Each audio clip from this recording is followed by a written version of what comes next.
ai jenny thei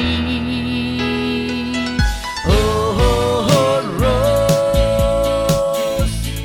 gai liang mai rose mun puang kaza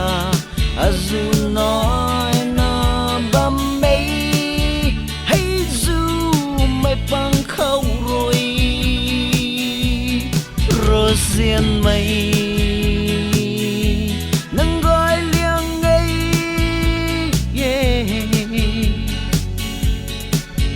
nâng anh ấy ruồi đinh lâu căn nè nâng ni ai ni mây bay mây đa diện đơn má khăng rose gái liang mới rose mun puang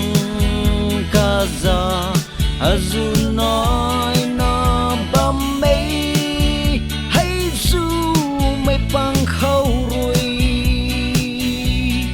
rose mây nâng gói liang ngây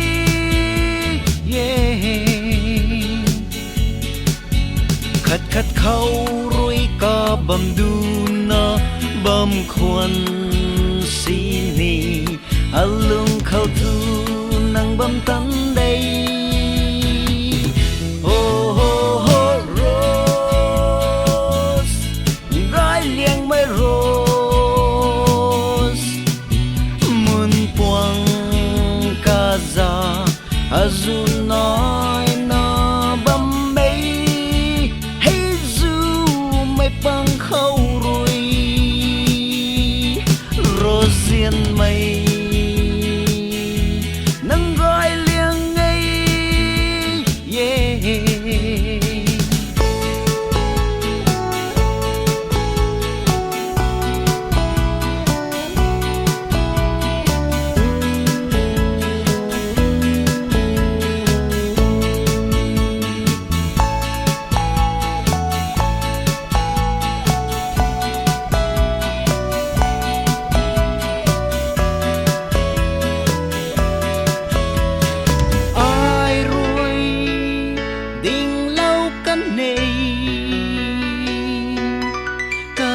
hay tình sang giang khăng ai jenny thei